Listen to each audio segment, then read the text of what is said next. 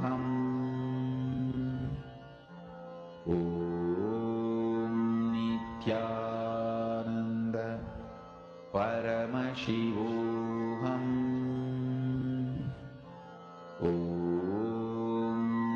Nithyananda. Understand the moment you start manifesting, automatically your inner space will open up inside of you. Now, in this same space, as you're all manifesting, don't worry, we'll be continuing to manifest this further as well. Now, as you're all manifesting this, we'll be entering into the next session where we'll be learning about leadership consciousness, Ishwaratva.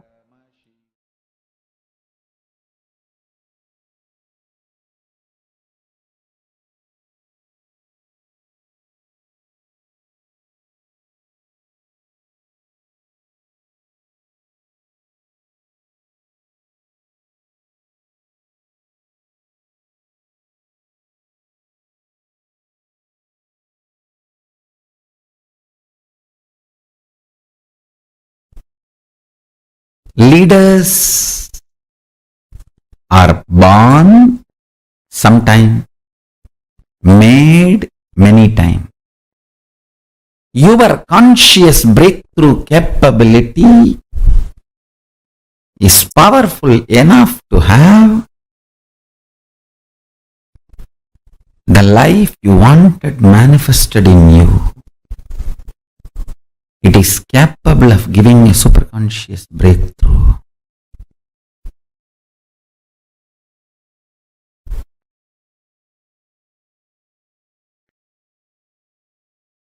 Understand our Vedas and Agamas, Dharmashastras. In every level they teach you how to hold the powerful cognition and manifest leadership consciousness in you. You should know Advaita is not something like a remote possibility you will practice later on. No. It is as simple as having a morning breakfast. You can get enlightened by holding the powerful cognition before your next breakfast. How the death is possible every minute, enlightenment is possible every minute.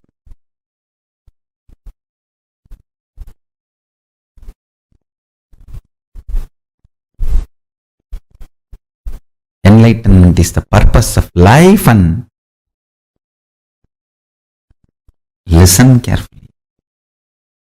He is such a good person, good being. Real non-violence comes by powerful cognition. I want all of you to hold on to that powerful cognition. You are Paramashiva. Even with you, behave as Paramashiva. Even when you are alone in your bedroom, talk to you as Paramashiva. Behave with yourself as Paramashiva. Demand yourself to be Paramashiva. You will be so integrated to His principles, His vibration. Cosmos will feel so good about you. You will feel so good about Cosmos. That is what I call leadership quality. Feeling so good about you and the world and life and everything is leadership. You will feel Brahmanyam Bahuputratam. I am the favorite chosen one of the cosmos. Brahmanyam Bahuputratam. I am the favorite chosen one of the cosmos. I tell you. Feeling that is what I call leadership quality. That can happen just by holding on to the truth. You are Paramashiva.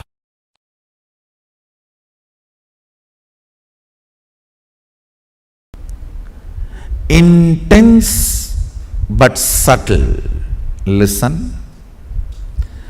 Strength of your breathing is your life. Strength of your breathing is your energy. Strength of your breathing is your consciousness.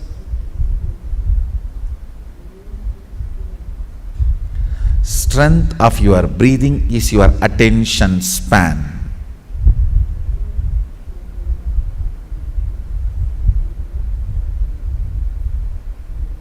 All these kriyas make your breathing intense but subtle.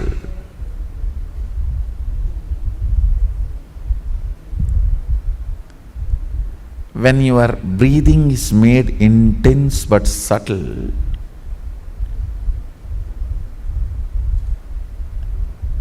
it electrifies various components of your brain. Understand? There are certain pranayamas. It expands your lungs capacity.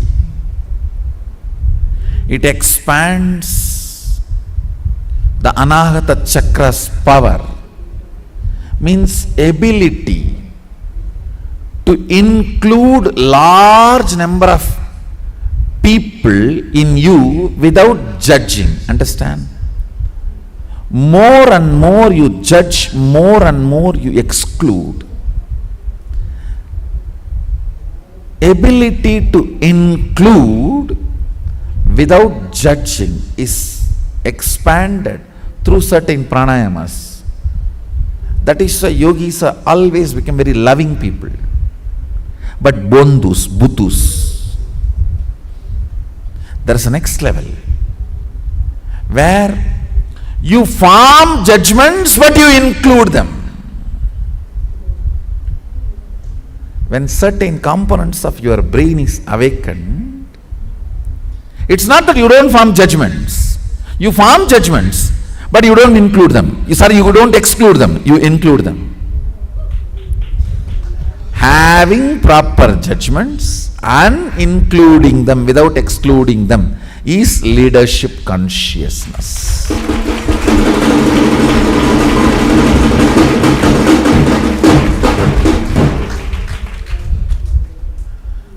Not having judgments, just including them, you become such fool. Foolishness is not Bholenatha, understand? Sadashiva's name Bholenatha does not mean he is fool, no.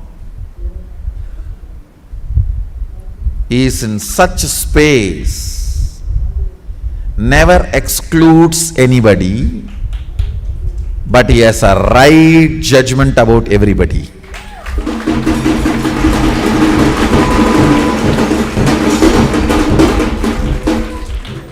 Never excludes, but has right judgments.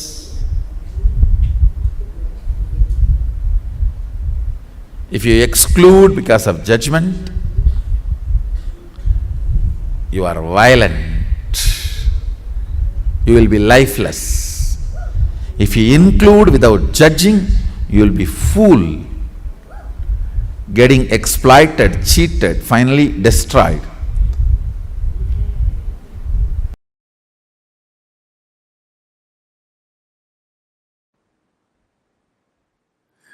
Understand, if you have the attitude of why me, even if you are world's richest man, you will not be in the space of completion and relaxed. Just if you develop this one understanding of Tyaga, I don't care about ups and downs. My conscious decisions and conclusions are my life. That's it. That's it. That Tyaga will manifest in tons of ways, like how Tyaga is manifesting in me. I have decided to be ferocious with me and decided to go and be in the temple.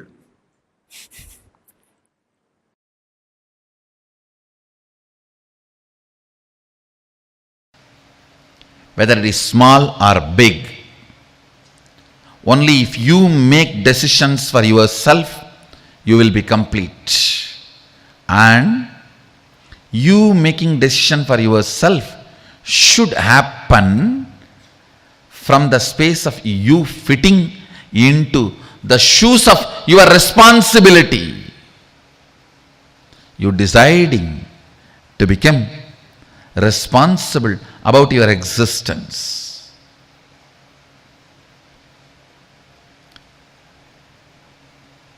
Understand? You deciding to become responsible about your existence. You deciding to be complete about your responsibility. This too makes Ishwaratva happen in you. Understand? Nothing. There is nothing to be achieved in the life other than living Sadashiva and making the world live Sadashiva. Everything else is simple waste of life. Waste of life. You are born deluded into the concept of money, and you run, suddenly collapse. Whether you are successful in saving or not unsuccessful in saving, whether you had it or did not have it, both doesn't matter. You have not even done some good to somebody.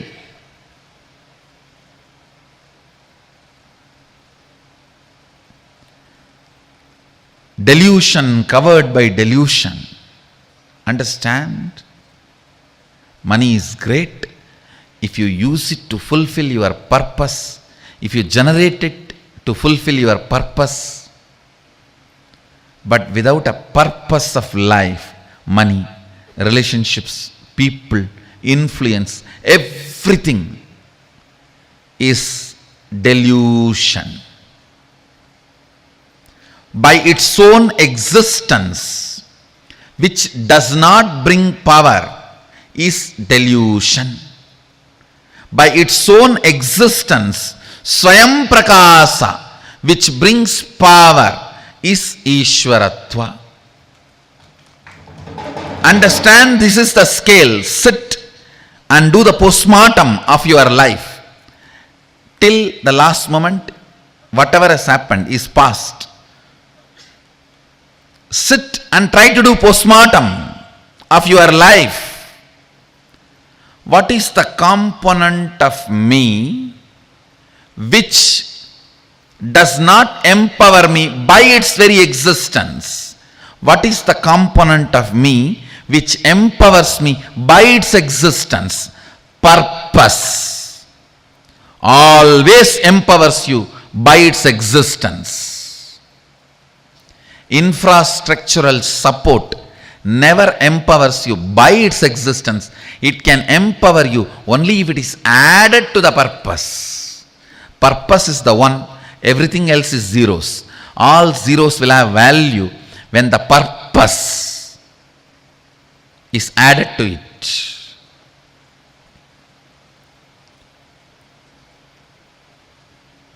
Be responsible for your purpose of existence. Understand? Look brings beauty, purpose brings personality. Look brings beauty, purpose brings personality. Beauty can never be permanent component of your life. Personality can be the permanent component of your life.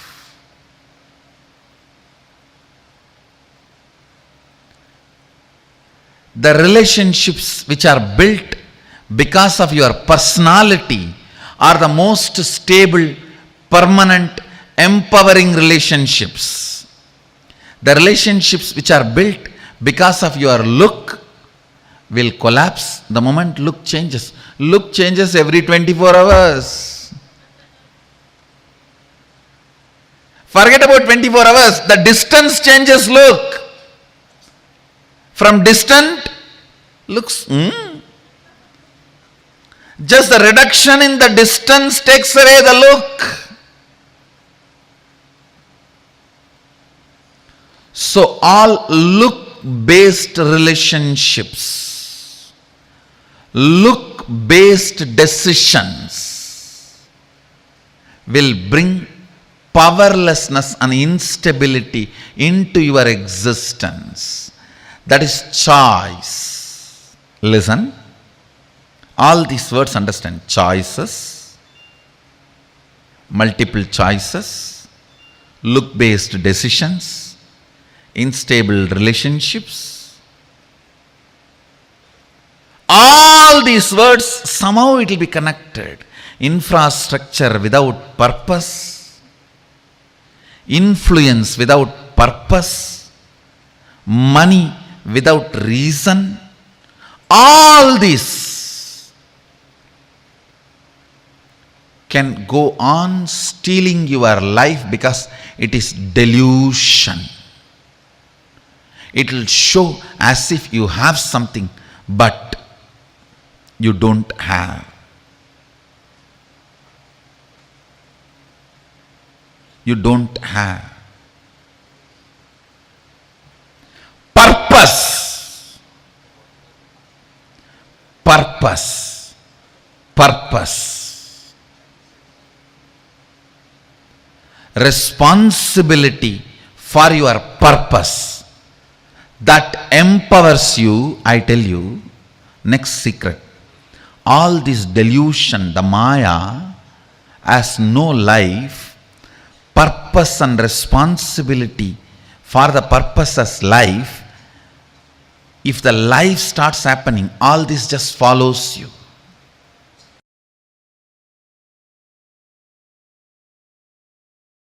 The horses in the army which runs in the front always wins and comes back. Which are in the behind and gets pulled, dies before even going to the war field.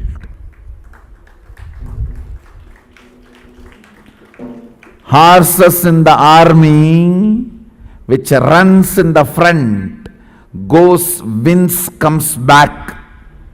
The horses which are behind gets dragged and pulled, does not want to come, dies before even going to the war field. Are you going to be the horses in the front or in the behind getting dragged, pulled? I tell you, life is Kurukshetra.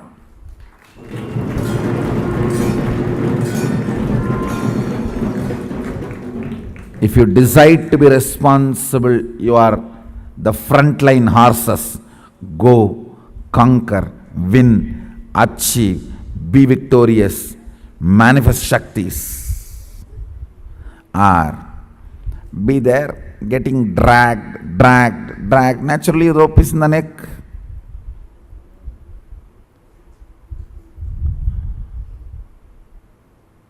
Pulled, dragged. Death before even reaching the war field.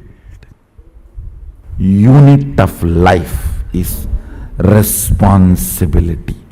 Based on the responsibility you cognize, powers are manifested in you. Understand? Not the cheating. In responsibility also you have an inner image responsibility separate, outer image responsibility separate.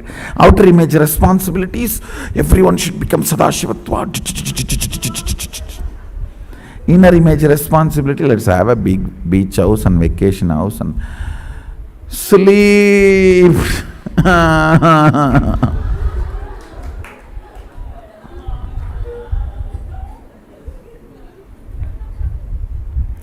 taking rest is a preventive method to stop being affected by the disease of chronic fatigue. So before the tiredness disease attacks me, let me take preventive measurement of taking rest.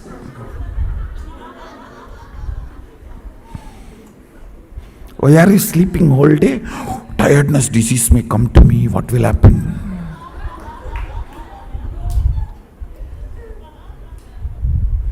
Let me take rest and stop tiredness coming to me.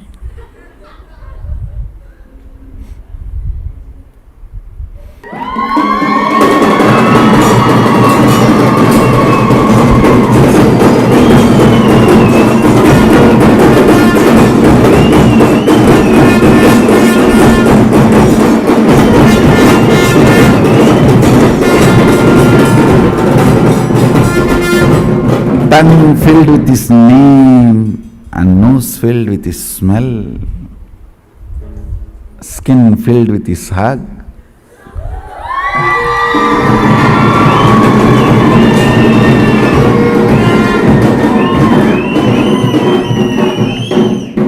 Emotions filled with emotions.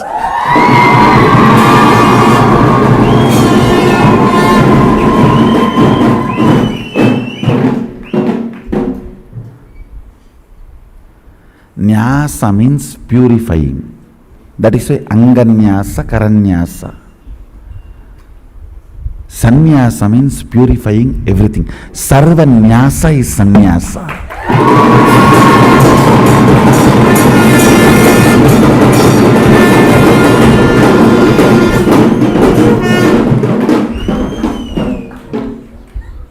You invoke the sacred sounds to purify the kara and anga, hands and parts of your body. You need to invoke the divine itself to purify everything.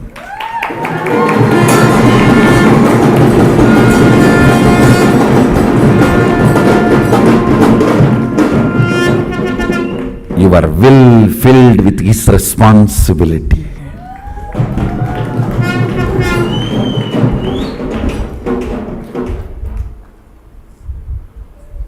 Third eye filled with his vision.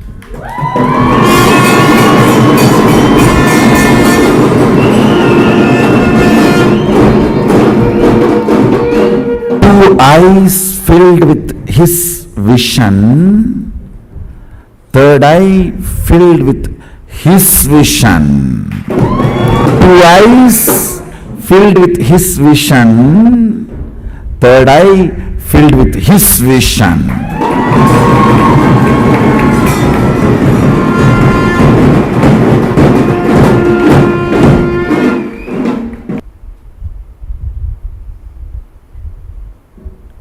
Understand? Essence of today's satsang. Responsibility makes Shava into Sheva. When Shava flows as Shakti, it becomes Sheva.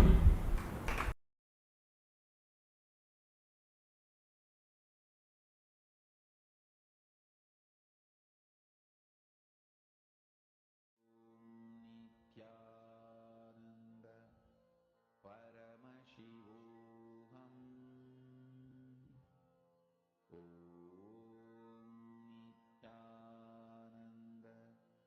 Paramashivoham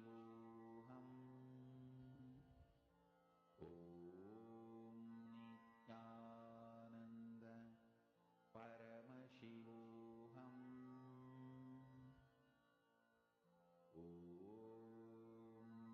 Nithyananda Paramashivoham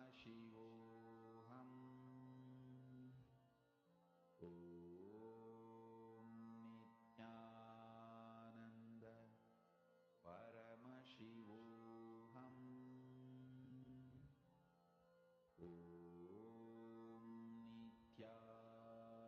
Nithyananda Paramashivoham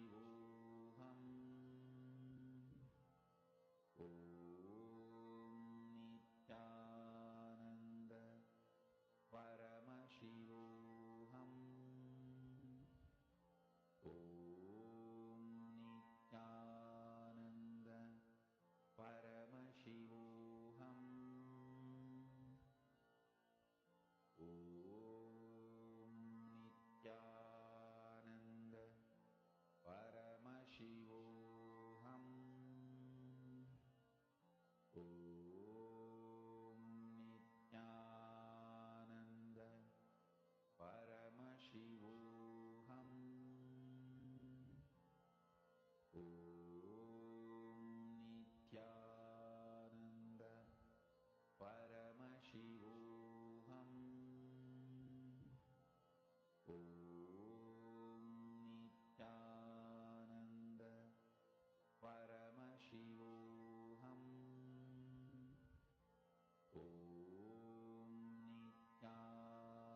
the idea you carry, the idea you cherish, the idea you enjoy,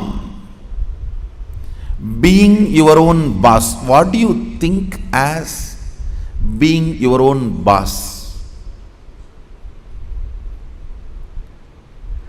That need to be corrected, aligned. The first principle is correcting, aligning the blueprint. Drop the paper and pen. First listen. I don't think you need an enlightened notebook after the program. You need an enlightened being after the program. I know what I want, but still I am not able to manifest. Be very clear. You do not know what you want. You are hardwired to manifest what you want. If you are manifesting difficulties, sufferings, and torture, that is what you want, be assured. Be informed that is what you want. I am not insensitive to you. I am sensible to you. I am not insensitive to you and your suffering. Understand? Your ideas about being your own boss needs acid wash. If you cognize yourself as bound by your boss and you create a logical ideas and visualization, fantasy about being boss, suddenly some way you get the power, you will only be bossing around, you will never be boss. Understand? Bossing around is different, boss is different.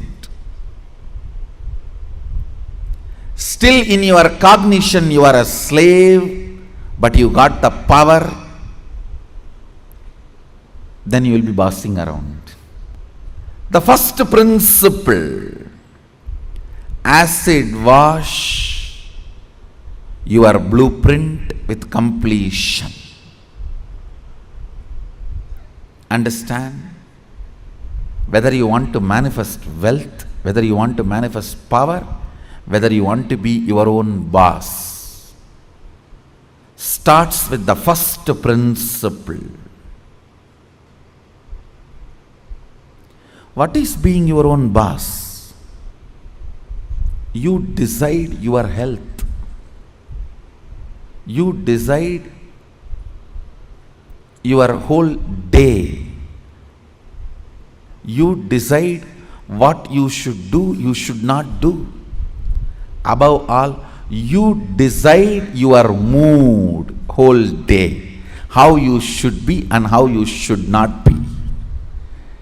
Deciding not just your moves, deciding your moods. Understand?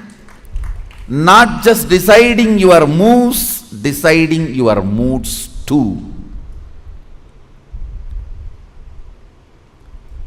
Be your own boss means not just deciding your moves, deciding your moods.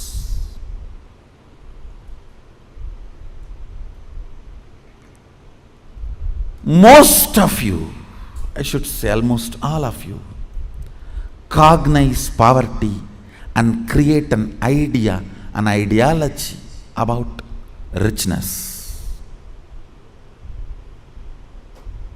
Cognize slaveness, but create theory and theology about freedom. Cognize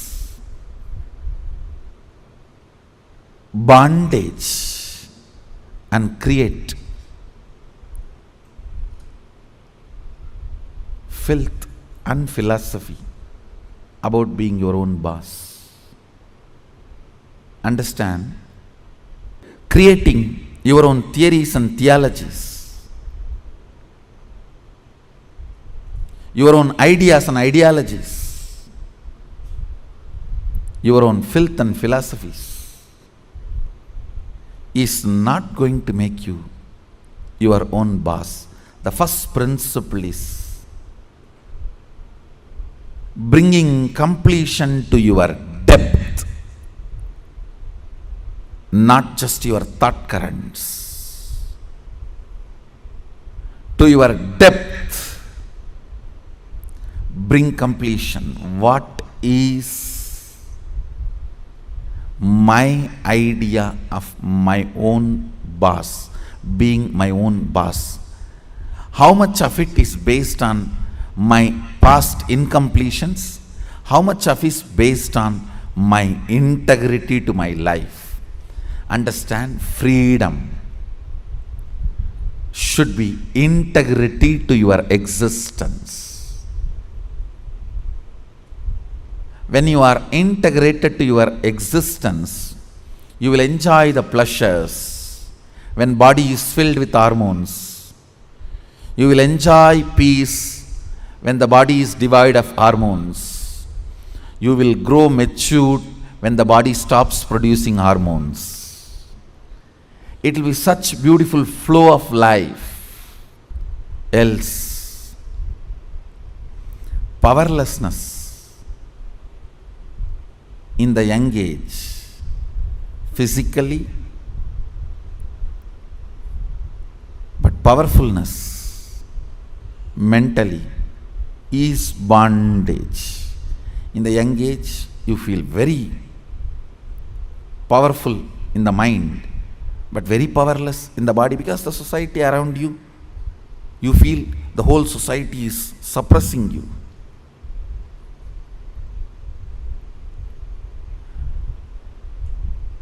When you are old, the whole society gives you freedom to do what you want, but you become powerless physically. This whole conflict will not happen. Understand? The whole conflict will not happen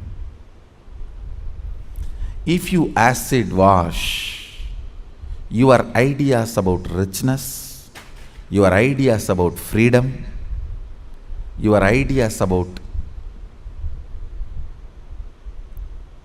being your own boss.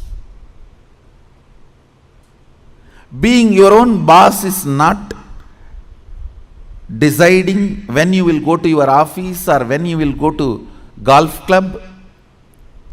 It is all about deciding whether do you really need golf. The stupid game.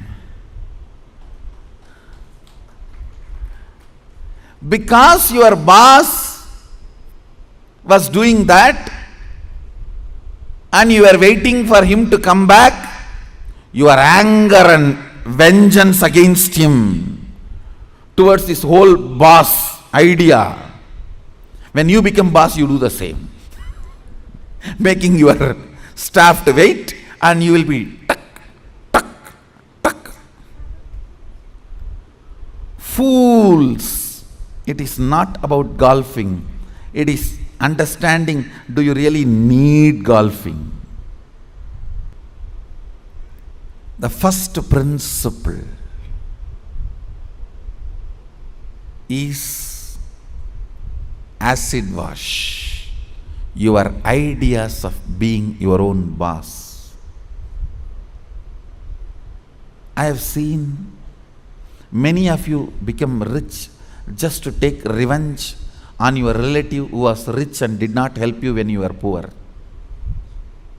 Oh. Many of you acquire titles, awards, rewards, just to take on revenge on somebody. By the time you reach that goal, the person is not even alive. He is not even alive. And you are stupid trying to prove yourself to somebody who is dead.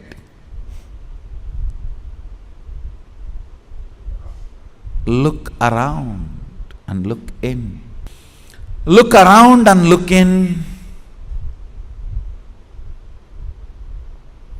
What is your depth? Understand your length. Logic creates ideas. Your breath, heart converts that ideas into ideology. Your length, logic creates theories. Your breath, heart converts that into theologies.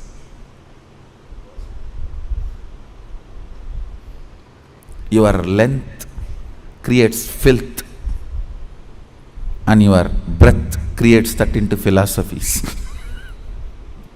Understand, the source material for all philosophy is filth. It's not, I am doing some poetic verbal play, it's truth.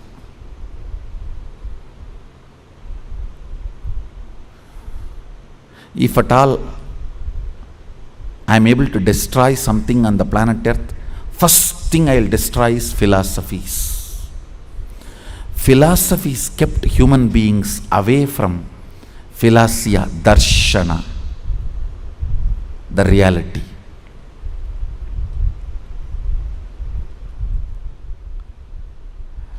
When your cognition depth is established in the completion, from that completion the ideas of richness you create will simply become reality. From that completion, the idea of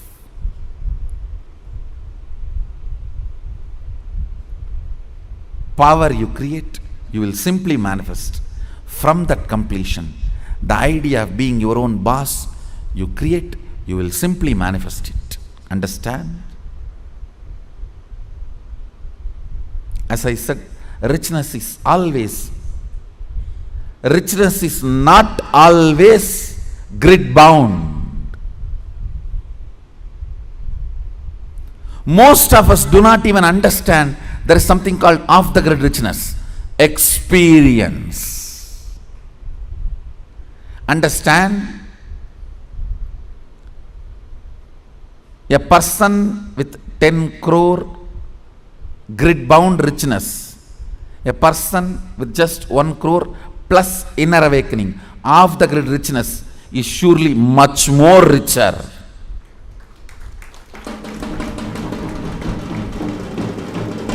Understand? Unfortunately, if you cognize the idea of richness, if you think, if you create theories and theologies of richness, when you are perceiving poverty in your life, you will only think 10 crore is richness, not the off the grid richness, the experiences as richness of your life. I have seen these stinking fellows.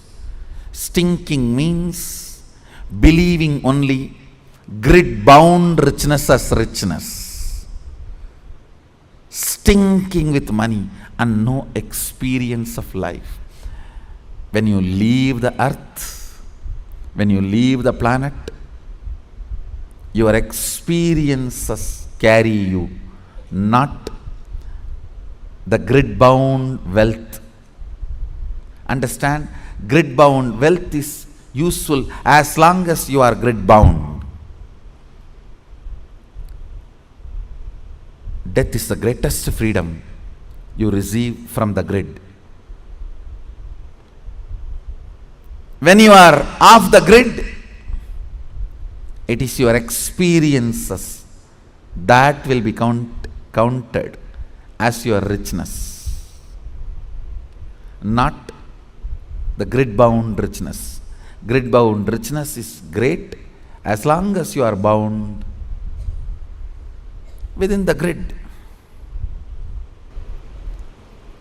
Look into your ideas of richness. Look into your ideas of powerfulness. Look into your ideas of what is being your own boss. The moment I utter the word be your own boss, you think I can design my whole day, all my moves. But you don't understand. You will be real boss only if you can decide mood of the whole day also, not just moves of the whole day.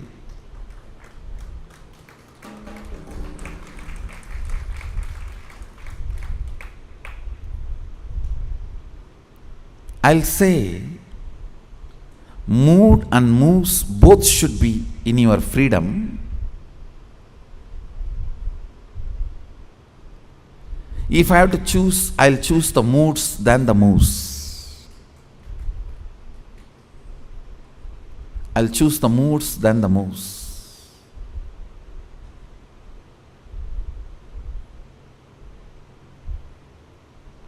When you are not able to handle your moods, better to be slave of somebody who has a best mood.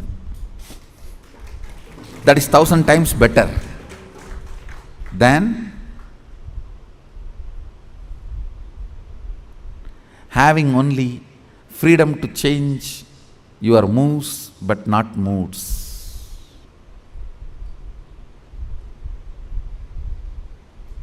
Few minutes, dig out your incompletions, ideas you carry about being your own boss. If you suddenly win a lottery and from tomorrow, no why tomorrow, today, from today, you are your own boss, what are you going to do? How is your life is going to be? And your ideas, theories, theologies,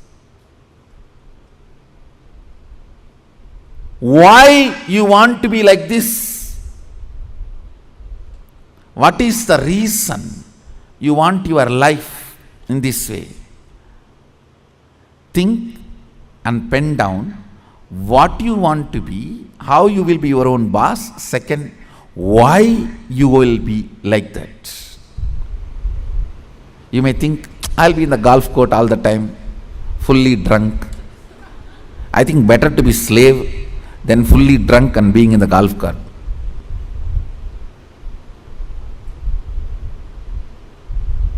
Why you want to be like that? Because that is what is your idea of being your own boss when you were a slave.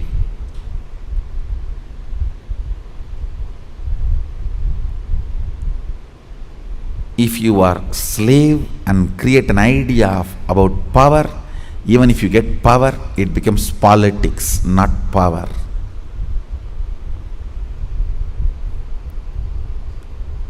If you have an idea of poverty and you get wealth, you don't become wealthy. Wealth stinks around you.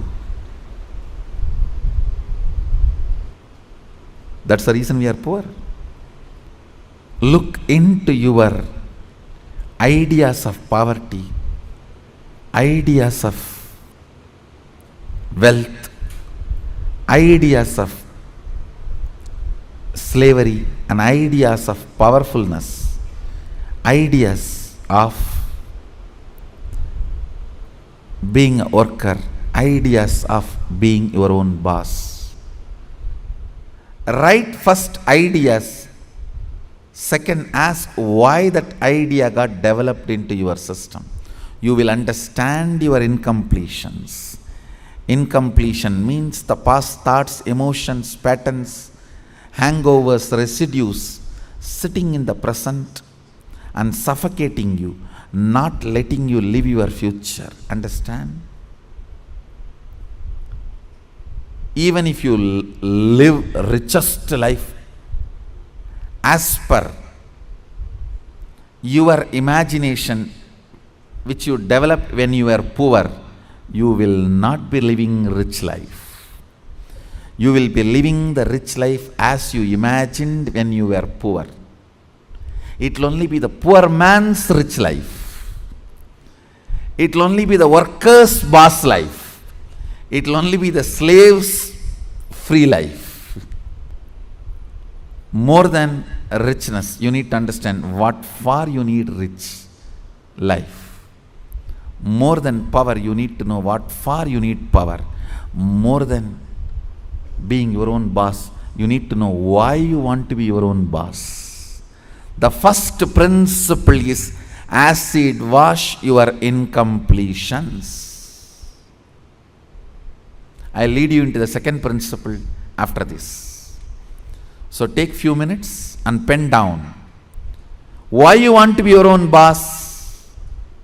What do you mean by being your own boss? Pen down the answer for both the questions. What you think of being your own boss, your ideas, and why you want to be your own boss. Please pen down answers for both the questions. The second principle, understand? I'll repeat the first principle. First principle is acid washing your idea of be your own boss, and what do you mean by being your own boss?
Pen down the answer for both the questions.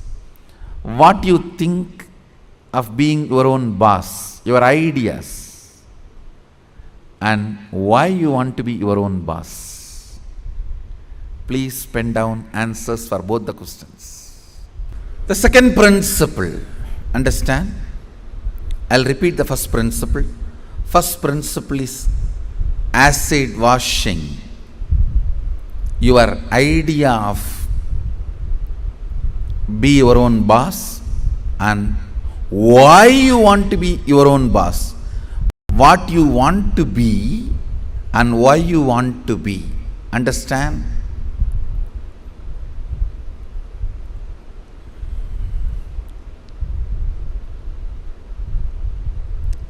Knowledge, clarity, Saraswati, understanding is the foundation on which anything can be built. People always tend to say, oh, I don't understand all that, Swamiji. You just say what I have to do, I'll do. You will not do if I just say. Even if I make you understand, you won't do. It's different. Whenever people come and tell me, oh, this is all too much, I cannot understand. You just tell me what I have to do, I'll do. I have always seen those people are worst failures. Understanding is the foundation. It's a basic necessity. Please understand. It is from your understandings you collect cognitions. Cognitions. From cognitions you manifest. It is from your understandings you collect cognitions. From cognitions you manifest. So even in the understanding level, if some things are not there, it is missing, then no way you are going to cognize it and manifest it. So the first principle is why you want to do what you want to do. Even with this understanding, thinking through, internalizing, how many of you realized many of your ideas of boss is silly? Raise your hand. Relax. Understand. If you cognize you are sexually suppressed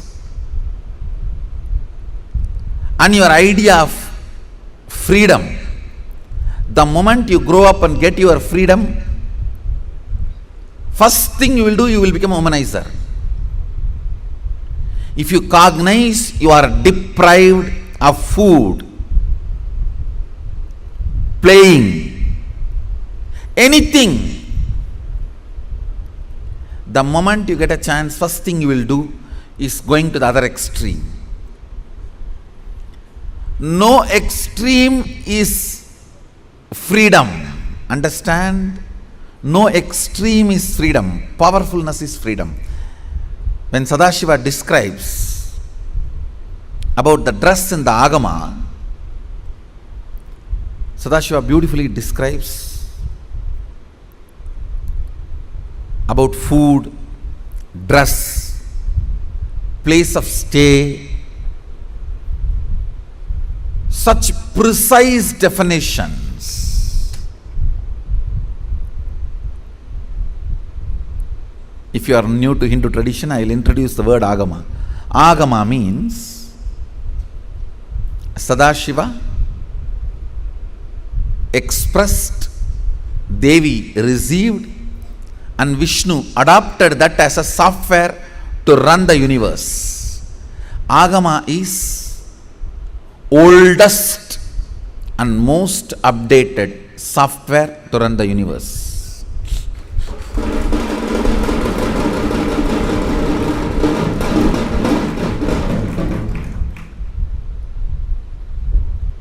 Oldest and most updated. And the kind of an understanding he gives. Now listen to the second principle.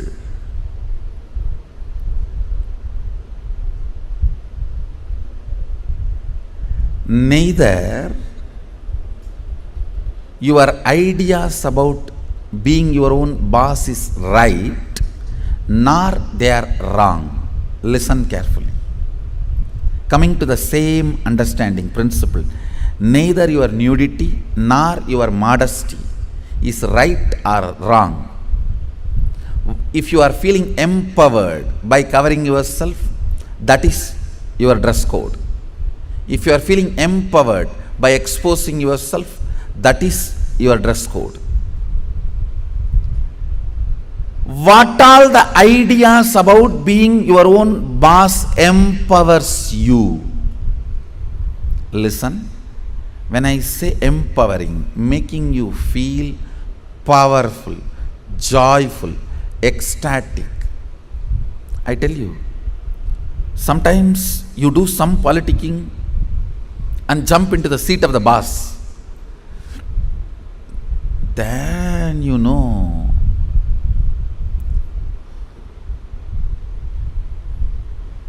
from where you jump to where. Potato felt the pot and the water in the pot is too hot and it jumped into the fire. Because the pot and the water in the pot is too hot, potato jumping into the fire. Precise stupidity you do because the seat of a worker seems to be too hot, you jump into the seat of the boss. Understand, feeling empowered matters. Feeling complete matters. You may say, no. If I just grab the seat, in 6 months I will become all right. You may become insensitive, but you will not become all right. That is like astrologers telling, oh, next 7.5 years you have Shade Sat, after 2.5 years Rahu, then again 3 years a very bad Grahas. Then if you ask, oh, after that I will become all right. No, you will be habituated.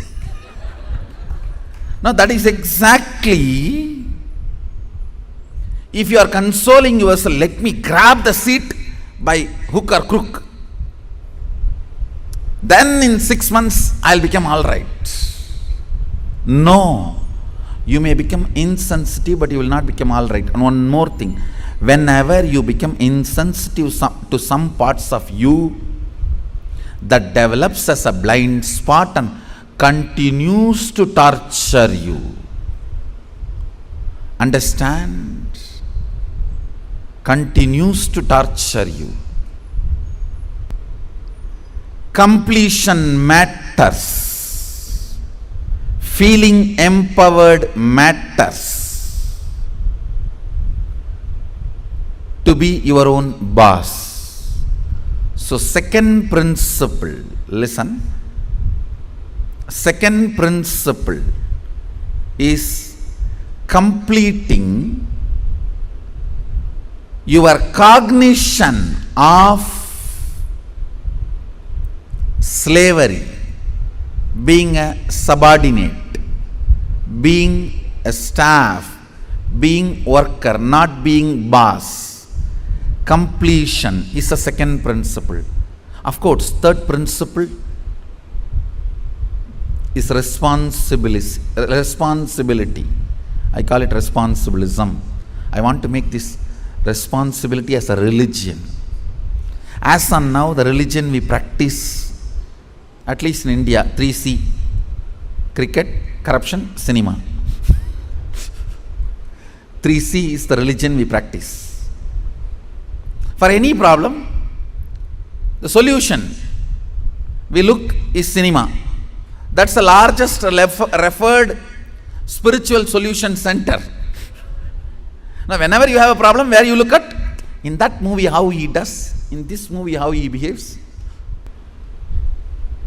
Our education system is basically a visual based system. That is why if you see all our temples and monuments, I can challenge, no other civilization produced such large amount of monuments. I want you to know 1 crore means 10 million stone carved monuments exist in India.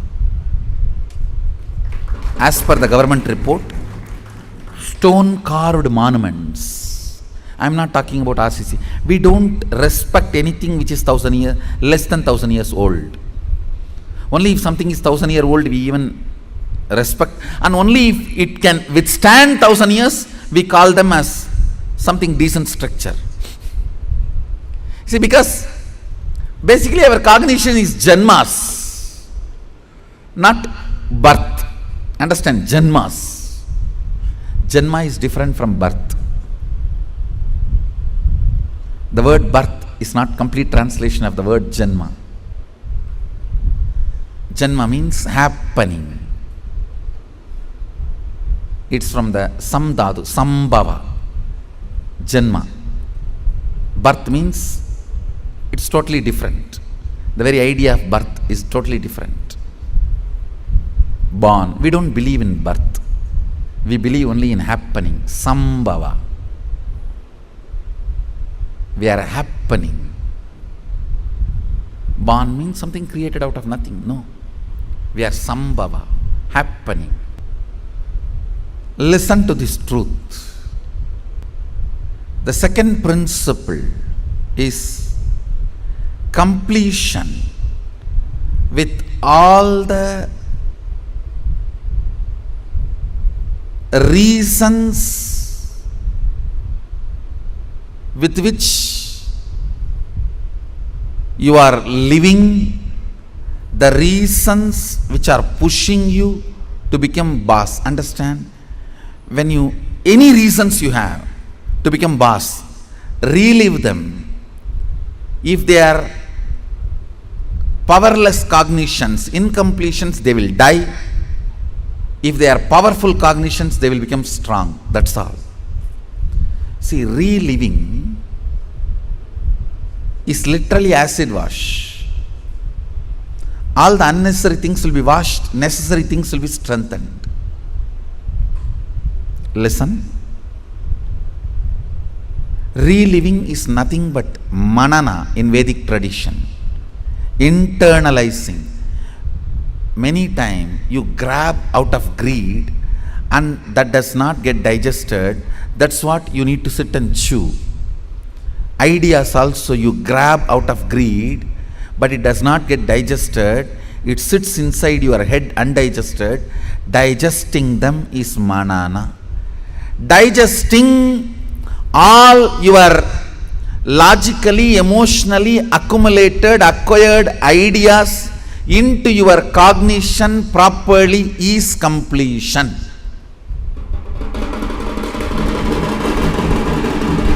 Understand? In your length, logic, breath, emotion, visualization, the ideas, concepts you grabbed, dumped, cognizing them rightly into your depth, making them as right cognition by manana, reliving is completion. Understand? I am redefining completion. When you relive all the ideas you have again and again, all the ideas which makes you powerless starts dying down. They lose power over you. All the ideas which makes you powerful become stronger. They start growing in you. Understand? What needs to grow grows. What needs to go goes. The power of reliving is what needs to go goes, what needs to grow grows. Add or, reliving, something goes, something grows.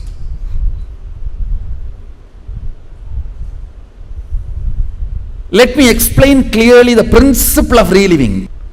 Listen to this principle. Whatever you wrote as reason why you want to become a boss, do not judge those reasons. Just sit and relive the situations when you took those decisions. Just relive them, means visualize and see again and again exactly as it happened. In which situation you decided you have to take revenge on this fellow by becoming boss. I'll throw my visiting card on his table. I'll throw my visiting card on his face. I'll throw my shoes on his face and my tie on his neck and tighten the tie. You may have what all I don't know. The situations during which you took the decision to become boss, the reason you want to become boss, relive them. Whatever you wrote, can you just read for few minutes so you can understand what I am saying and enter into manana, reliving. Now, relive every situation in your life in which you decided to become your own boss. The incidents, situations made you decide to be your own boss. Relive them.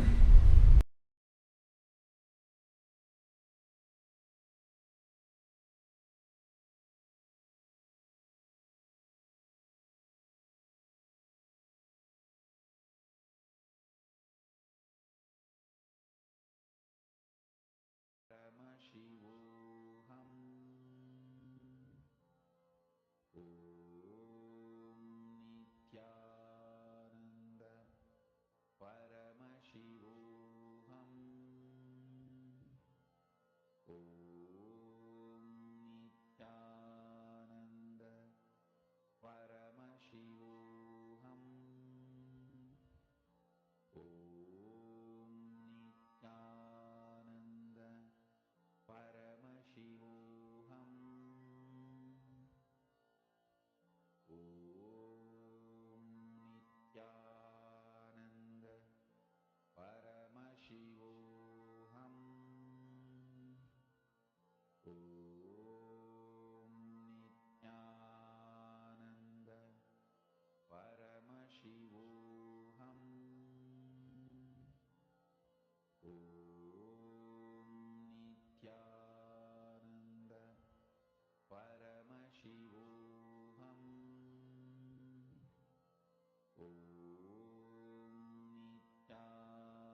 Nithyananda Paramashivoham Nithyananda Paramashivoham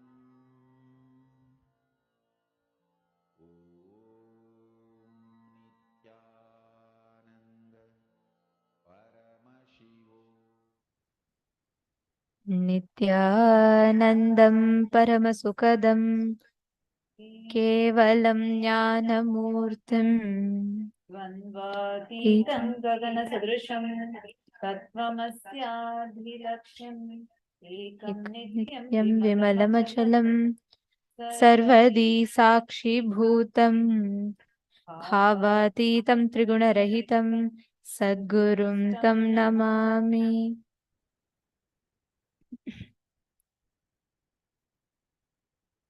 Nithyanandam, today we are joining with all of you here with a very, very important and an amazing news.